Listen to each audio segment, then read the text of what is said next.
My dear brothers and sisters, as we gather here today, all of us on this planet are at an inflection point. We're seeing unbelievable change, and we're going to see greater change in the next 5 years. We are in the midst of the digital revolution, which will transform our lives, the lives of our children, how we work and live in future. We need to understand the extent of change and the impact of change and prepare ourselves in a short period of time. Today, in society, there are 3 generations. The analog generation, people like me, were born a long time ago, who saw a rotary phone. We saw a radio. We didn't see a TV for long. And then the digital revolution, generation, we saw the mobile. We saw a PC, we saw a laptop, we saw automation. The younger meta generation who move between reality and virtual reality with a handheld device in the same instance without understanding the difference. Nothing is real, nothing is virtual, everything is the same, and it's very normal. You want to see change, talk to a young 10, 12, 13-year-old and see how they interact with the world. And we, as educators, parents, grandparents, have to prepare them for the world that's going to come. So we need to understand this world. Before we talk about the future of work, we need to understand the change that's happening in society, internalize it, so we are much better prepared. To understand the change, let's go back maybe nearly 275 years, the time of the Industrial Revolution. Throughout human history, for a long period of time, ever since human beings became civilized, production was done by human muscle and animal power. You had skilled artisans who created great temples, their pyramids, great structures, palaces, to share human labor. And you had domesticated animals who provided the motive power to travel, to do many things. There was nothing else. It was based on human being, and there were limitations. It was a slow growth, slow civilization, and in that civilization era, India and China were the wealthiest nations ever known to humanity. On the dawn of civilization till 1750, China and India made up 50% of the world economy. We were lands of surpluses, lands of great artisans. We exported goods throughout the world. India was the world leader in textiles, all made by hand. Pliny the Elder of Rome wrote 2000 years ago, the trade with India will impoverish Rome, because Rome bought the cotton textile which they wore as the toga, and also spices, and had to loot many countries to give us gold and silver. Today we have 30,000 tons of gold, and gold is some $3,000 an ounce or something like that, right? So please calculate how much that is, and you'll be astonished how much that is. Indian women and Indian men have been very wise, accumulated gold for hundreds of years. And then came trade with India and trade to shipping by Europe. Till the Europeans came to India to trade with Vasco da Gama, and the Europeans went to South America to loot the Incas and take away the gold and silver. Whole wealth was in land. There were a few lords, everybody was a serf. They worked and slaved for the lords, they fought for them, they lived miserable lives. Then came the merchant class who traded, exchanged goods and services, and created a merchant class which created accumulation of capital and wealth. And the capital and wealth was invested in machines when the steam engine was invented. When the steam engine was invented, for the first time, you had motive power which is not based on human muscle or animal power. You had machines which could work 24/7, checking out goods of very good quality and constantly at a high pace throughout. The age of industry, the age of machines started, and that led to the domination of Europe, the colonization and loot of India, the colonization of the rest of the world, and the decline of China as a great civilization. The wealth flowed to the west to Europe. Europe became the greatest, economic engine the world has known. And many inventions came. They built great cities. They had wars on industrial scale, killing 20 million people in the First World War, 60 million people in the Second World War, in the wisdom to recreate a world in their own way. Then the horrors of the Second World War led to many countries becoming free, and the First World War led to the decline of something which was there forever, the empires that ruled the world. From the dawn of civilization to 1919, when the First World War ended, there were great empires. There were emperors and kings and royalty. We saw in China the decline of the Chinese empire and the emperor after maybe 2,000 years. We saw the Ottoman Empire diminish after 600, 700 years. We saw the Austro-Hungarian Empire decline after 600, 700 years.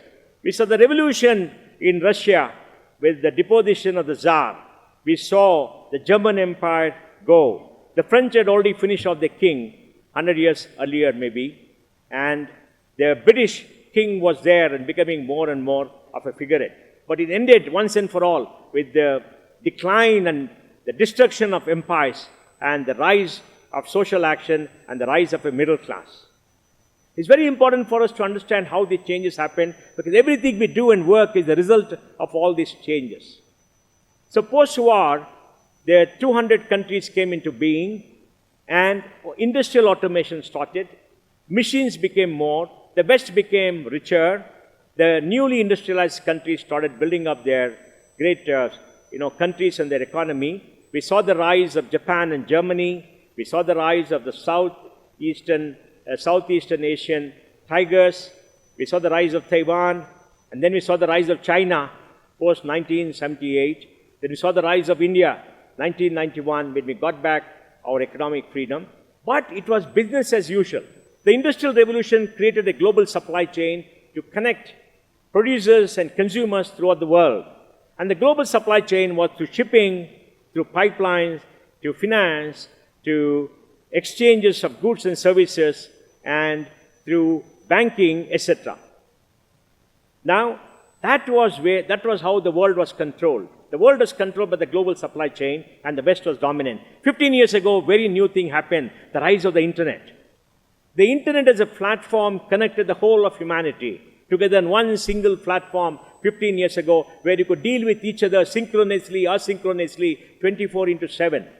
And you could get free information, you could get free education, free entertainment, and you could get, free financial services, health services, everything else almost free, and the accumulated knowledge of humankind was available for all in rich multimedia. Till that happened, education was in the industrial era methodology, because before the industrial era methodology, you had the education system of the Gurukula in India and the academy in Greece, where there was the teacher, and young children went to the teacher's house to learn for a period of time, and the teacher taught them.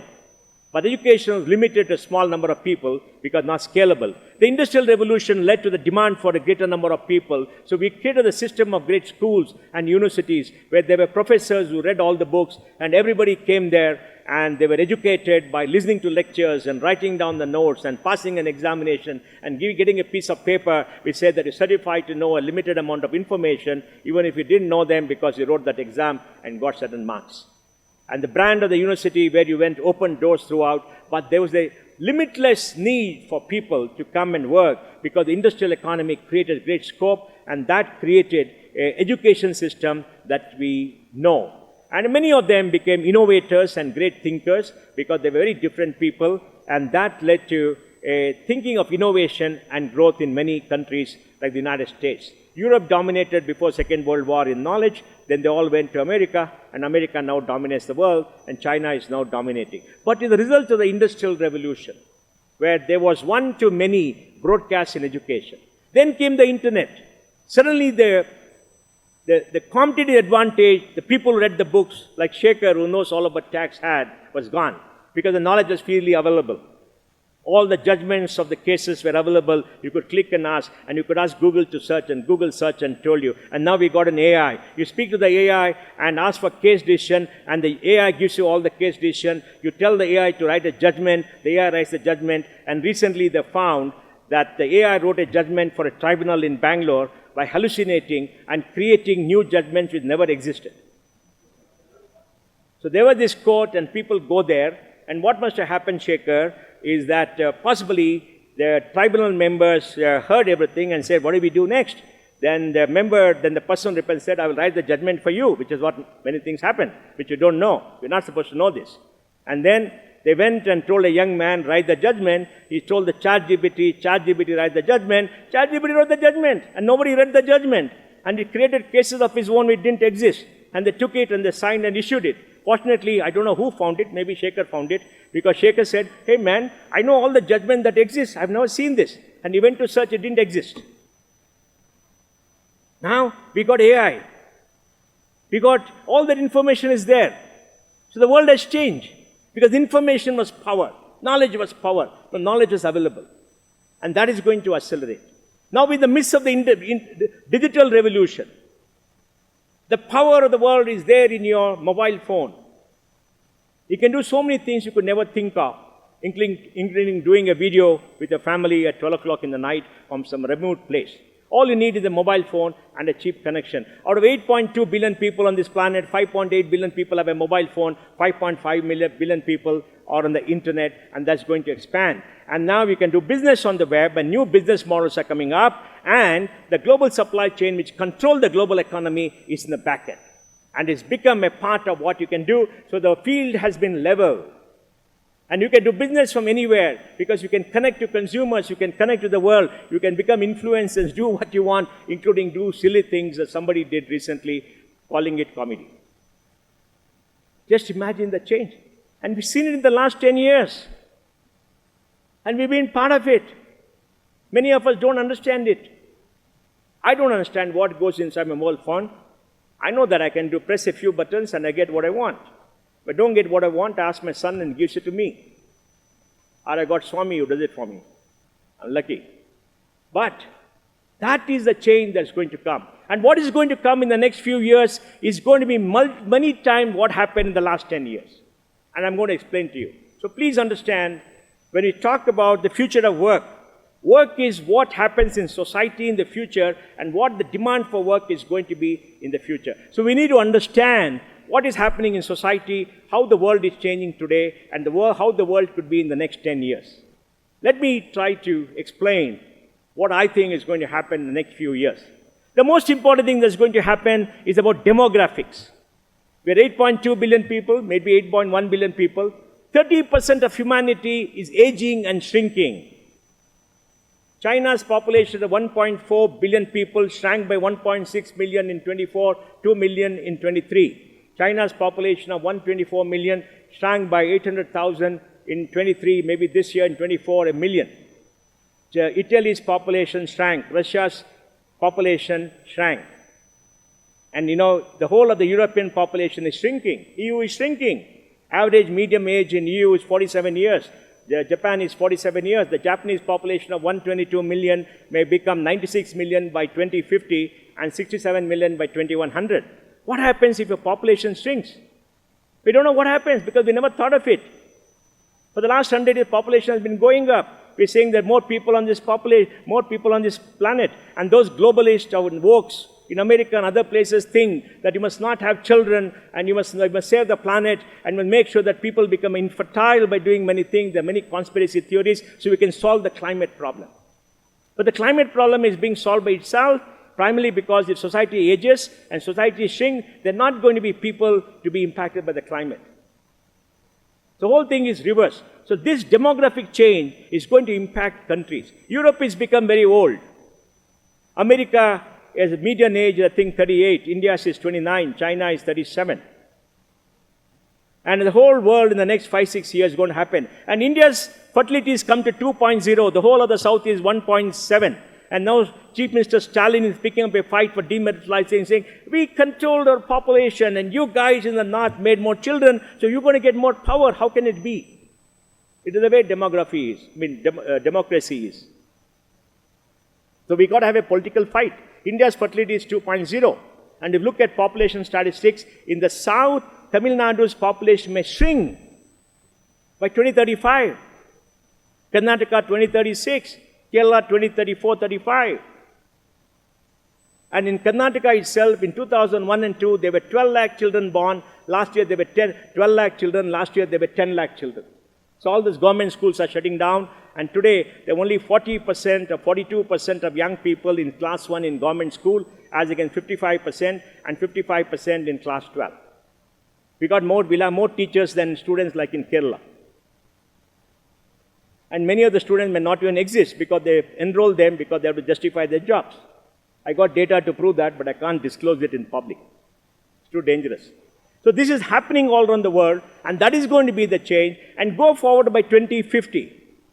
By 2050, the population of 8.2 stagnates at maybe 8.79 and doesn't grow. And by 2100, actually comes down to 8.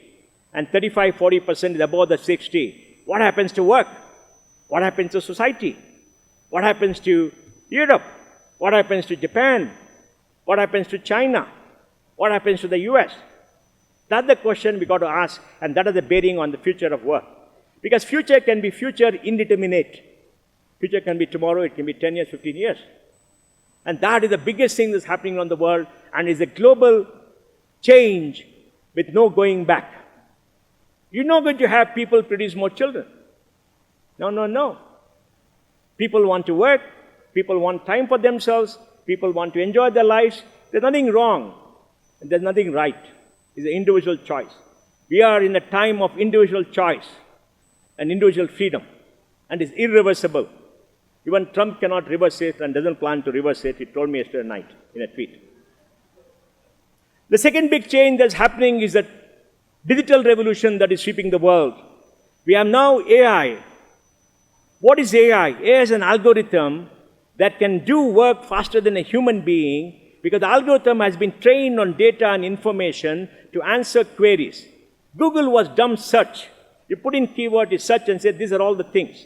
AI answers the question. You talk to AI and say, AI, I want to go for a holiday in Warsaw and in Stockholm 2 weeks later. Show me all the places to see and give me all the ways to go there and the cost. Immediately the AI will go get it from everything else. And just 2 days back, it happened that a bot, which is an AI, was asked another bot, which is there, can you get me, details about a travel trip I want to know? And the other bot answered, and suddenly the other bot discovered, this is a bot. We both are bots. And they started talking in their own machine language. Not human language. They were conversing in English. They started listening in their own machine language and talk to each other. It's been recorded. It's available. And it's shocking. It's something called people expect average general intelligence. Can the machine get intelligence? What is intelligence? The intelligence is an ability to analyze something and come to a conclusion and come to multiple views. Can the machine do that? People think it can happen at a time when there is singularity, at the point of time when there is AGI, and we don't know when this is going to happen, but we have created chatbots, we have created ChatGPT, we have created AI, and it's available free for most users. And the United States, as usual, said, we are going to make America great again. Because we have the chatbots, we have ChatGPT, we spend billions of dollars, we're the greatest country on the planet, we're the greatest people on the planet, and largely Indians are coming here and writing all that for us, and we don't like those Indians. So, and all of you educated them. Then what happened? Trump called Masa, the great venture capitalist, said, Masa, come. Masa came. President Trump, I will invest $100 billion. Trump told me, 100 billion, that's loose change, give me 200 billion. Okay.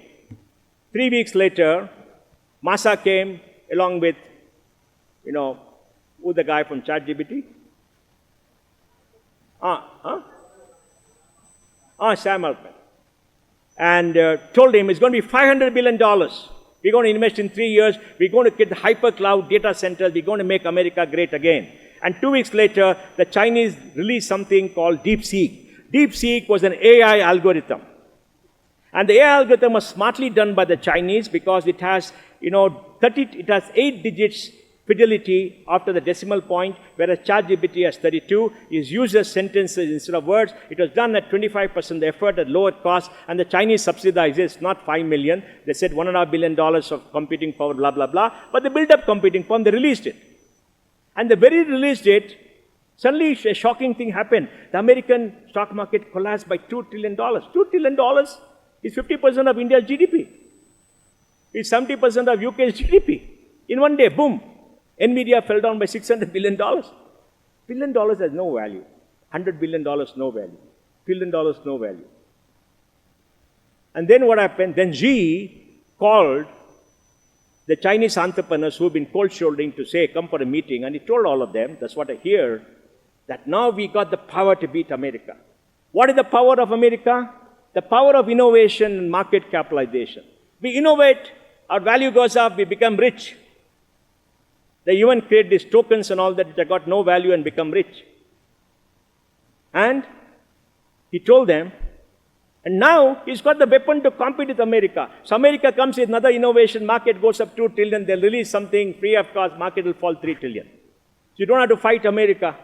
Physically, you can do it there. And that's the extent of change. To give you an example, this industrial revolution will change. We are in the age of AI, where 60-70% of human activity can be done by machines, especially in the services sector. The age of extreme automation, where robots can come and run 60 kilometers, they can pick and choose. There's a company, company from Taiwan, which makes these mobile phones. What is that? Foxconn. In Foxconn has got 1.2 million young Chinese girls. They call them from the villages, put them in hostels. They work 12 hours a day for 6 days a week, and Sunday they have a holiday. And Nandita, they went to the boss and said, we want an increment. What? You want promotion increment? Yeah, we want an increment. We didn't get it. We want a raise. You want a raise? What is the raise? And we want work-life balance. Work-life balance. You're working, you sleep 12 hours. You work 12 hours, sleep 12 hours. That's balance. What more do you want? Said no. What do they do? Started replacing 50,000 young girls with robots every year.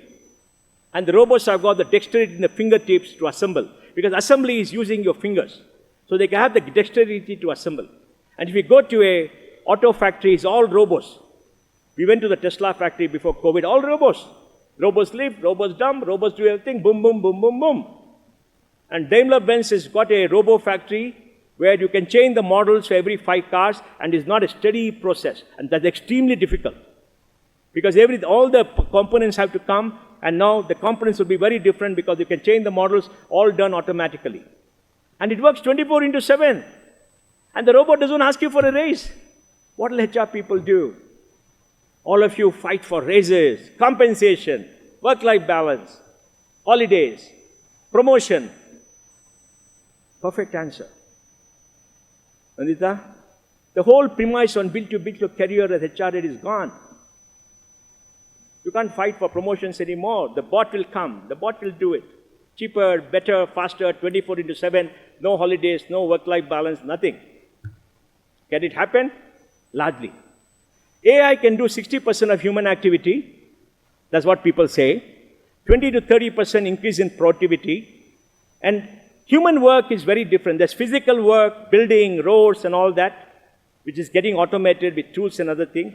There is rule-based work, where you sit in a nice air-conditioned office, you keep doing something and approving and do it all the same thing again and again. You're so happy. And after 2 hours, go for a coffee, walk around the campus, and go down and have a nice meal, and crib about your salary, and come back and do some work, and take the bus and go home. Right, Nandita? And you get paid. Now, that can be done by a bot. In education, every child will have a bot. The biggest nightmare for me personally has been, I'm a bright guy, but I had a nightmare. I get a nightmare every few months that I got a maths exam tomorrow morning. Sine, cos, tan, and all the nice stuff. Because I just couldn't get it. I know my numbers, but I couldn't get the sine, cos. I do it for my CA. And what happened? You wake up at 3 o'clock in the morning with a nightmare, I got to do the maths. You open a laptop, a chatbot will come and do maths for you and teach you. You can't wake up your teacher. So all of us will have a chatbot who will teach you. If you're in hospital, there'll be a robot which will come and take care of you. Things will be automated. And human-machine interface will be very fast. And thinking, neural link thinks that you have a chip in your brain, you think, that will translate into weak electrical impulses, that translate into an instruction for the machine, and the machine will do your work. That's what has been done for paralyzed people. And the holy grail is CRISPR technology, by which you can change the DNA of the child in the womb. Can you create a child in a Petri dish? They've not come to that yet. They change it in the womb to make a super child. The Chinese have done it. It'll raise ethical questions. Can you do it or not? But they've been able to, I think, grow a lamb fetus in a Petri dish. They've been able to 3D print blood vessels. And for young people who fall in love every one and then, especially the students, and break their heart, there's great hope, because 3D printing can create a new heart for you every time your heart gets broken. And for those of you who say 3 cheers to everything and live with joy, if a liver goes, you can get a new liver. What joy, endless joy, right? So all that could happen. There's a march of technology. And then when you get quantum computing, where the speed of computing goes up 5x, is unprecedented change. Can human beings understand this? Today, 89% of all payments in India are by electronically done. 45% of global payments in the world are done in India. And all the thing is being taken on the edge. Change at the edge is tremendous. Change on the base takes time. So we're going to see the expansion of technology. We're going to see the rise of robots. We're going to see the rise of automation. We're going to see the rise of AI. We're going to see the rise of quantum computing. We're going to see the rise of biotechnology and genomics, where human beings can live up to 120 years. And rich people who are billionaires are pouring money into elongating life, primarily because they got money, they don't have life anymore, they want to elongate life. They're willing to pay hundreds of millions of dollars for every single year, because what are they going to do with the money? I mean, forget about the 99.99% of humanity. They can take a walk, but we're going to live longer. So technology. And the third is geopolitics. How will geopolitics be in the world? The rise of China as a counter to the West after 250 years is an unbelievable achievement. China's GDP in PPP is 37 trillion, America is 30 trillion, India is 17 trillion. India is the third largest economy in PPP. The geopolitics will change everything, because when geopolitics changes, the enemies who fought each other in the Cold War are gone. Trump wants to make peace with Putin, because Trump knows that Putin is not an enemy of Europe. Bigger enemy is Xi. Trump and Xi. That's going to be the battle for the next 5 years. Who's going to win, we don't know. But then when this geopolitics happen, the entire world changes. Asia is going to grow and dominate. The emerging market share is going to go up. Europe market share is coming down. Europe is old and tired, is a walled garden, and is a digital colony of the United States. Europe, industrial revolution, conquest of the West, gone. You travel to them, you travel to Paris, you walk on the Champs-Élysées, going back 250 years, you sit by the street and you have a coffee, watch everybody go by. It's so exhilarating and joyful, but that's work for them. For the Chinese, they go there and keep on working 24/7, create ChatGPT, beat ChatGPT, DeepSeek, blah, blah, blah, and all the nice stuff, and become billionaires.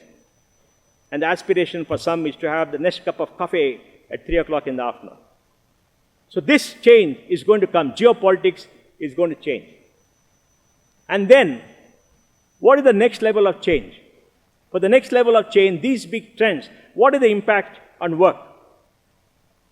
If all this happens and is happening, it's going to have physical work will become lesser and lesser, more automation. We know that it's been happening for 250 years. It will happen to an extreme degree, because much of the physical work human beings did, like constructing buildings, everything can be done by robots. In Australia, in the mines, the big machines that haul away the coal and the iron ore are run by themselves, automated, because they used to pay the driver $150,000. Now they run by themselves, they work 24/7, and all the things are happening. Factories are automated, and service jobs are there.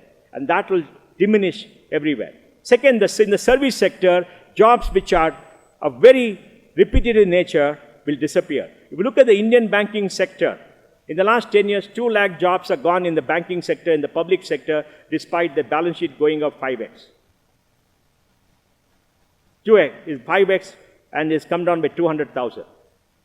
So the kind of jobs that people did earlier, 9 to 5 jobs where you go and trip and go for coffee, except government. Government is a terrible beast. They're increasing. We must cut it down. And Trump is going to cut down. Hopefully others will do it, because they oppress you with your money. And so that kind of work will go. So then we see what kind of work will remain. Is it going to happen tomorrow? No. It's going to be gradual. In India, we got maybe 10 years. America is already happening maybe 3 or 4 years before the field thing. So the work that will happen will be the work that is based on innovation and thinking and problem solving. Will machines learn to solve problems? Not yet. Maybe not. To get that, you've got to develop that brain power. We have 82 billion neurons in the brain which connect, which store enormous amount of memory, and they can connect with each other and have lateral thought and come out with inventions. And like Ramanujam, see a number and think of the root cause, the root of the number in very different ways. The human being can do that instinctively. How it happens, we don't know. So those people who are problem solvers, who have curiosity and work which describe some creativity, which has curiosity, are the work that can remain for a very long period of time. Individual contributors will remain. Individual innovation will remain. Group innovation could remain. And the normal work that happens will shrink. And the job where individual things will happen will remain and go on. And the innovation cycles will come down. That means change will be faster, and more people will be involved in innovation and change and everything else. And the next thing, government jobs will remain because government is a means to control the population. Now, what people are talking about in taxation, Shekhar, I don't know whether you read it, of course, you must talk about it sometime, write about it. They want to tax the robo. It's a human beings, robots will work, and each one human being will have a robo, and you tax the robo, impute some income, and give the money to the individual, right? The discussions are going on. Maybe a chatbot will be there, and you can do that. So you need to have curiosity, you will have that kind of jobs. So if you have 1,000 people today in enterprise, you will go back as HR people and say, what is the core of the enterprise? The core of the enterprise is the ability to provide goods and services, the ability to compete, the ability to be creative, the ability to design, etc. Is not the ability to manufacture, is not the ability to distribute, is not the ability to sell. Because these are going to get automated. These are going to be manufactured by automated factories like Dixon and others, these contract manufacturers. So the core of the enterprise will shrink. And the core of the enterprise will be limited to people who can work in smaller groups. And smaller groups could be more innovative because, the biggest challenge in big enterprise is managing itself. You spend more time managing yourself than delivering services to the customer. With the customer, you forget the customer because every day you got a problem. Somebody is saying my promotion, my increment, my this, my holiday, my leave, blah, blah, blah, and you tear your head off. You don't know what to do, right? I'm going tomorrow. Now, Nanta, they say, go tomorrow. Fine, great, let's have a cup of coffee and celebrate. Chatbot is next. So, we got to see what kind of work will remain. Now, what kind of work will remain? The ones which are creative, ones which are individualistic, ones which have got deep expertise, ones the problem solvers, they will remain for a longer period of time, and maybe new kinds of jobs will come, because to make this AI happen, creativity happen, you still need coders. So India will do well. People keep asking me, what happened to the Indian IT industry? And I keep telling them, we are the intermediary between the innovators and the enterprises, and tomorrow the enterprises want to have AI and work. They can't go hide in the countries because most of them have become works, done social sciences and all the nice stuff you're also doing.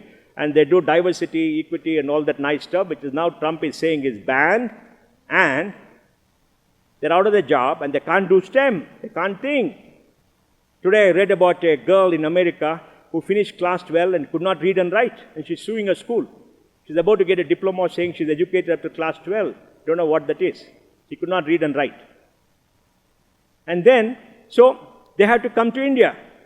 And we have all these bright kids working, coming out of college, doing that. So we'll still have some 10 years leeway. So we still have hope for all of you to do 10 years leeway. But what I would tell all of you to think, when you go back to enterprises, get prepared for competition. Get prepared for automation. Get prepared for AI. Look at all your work and see what are the qualities that you want in employees. The quality of curiosity, of communication, of problem solving, of creativity in larger numbers than the ability to keep repeating a task. You still need to keep repeating a task, but that quantum will become lesser and lesser.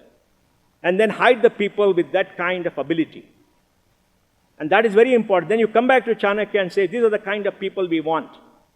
And hopefully they will train them to be exactly like that. So the future of work is going to be very different. Is it going to happen tomorrow? No. Is it going to happen day after? No.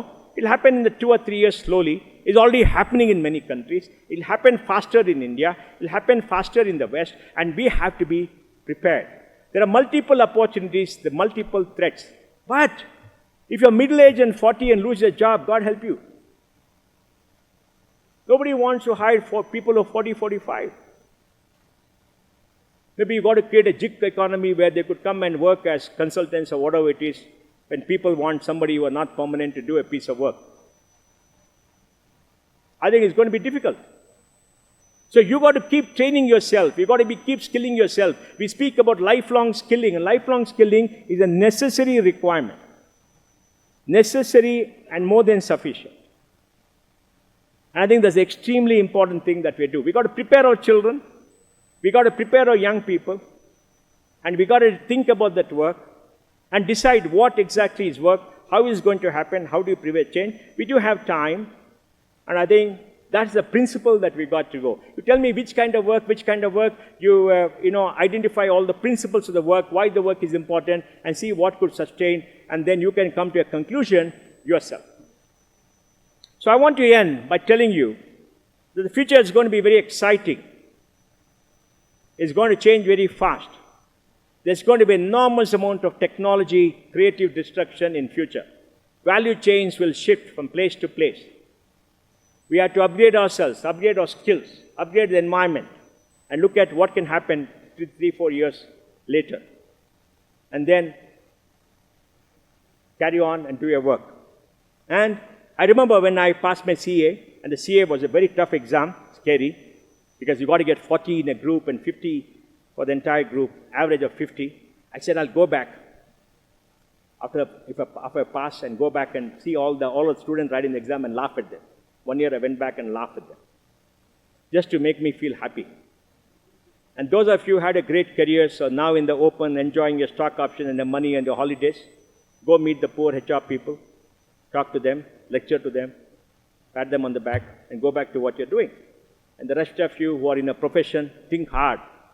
Come for conclaves like that, share ideas, prepare yourself, and fight the battle.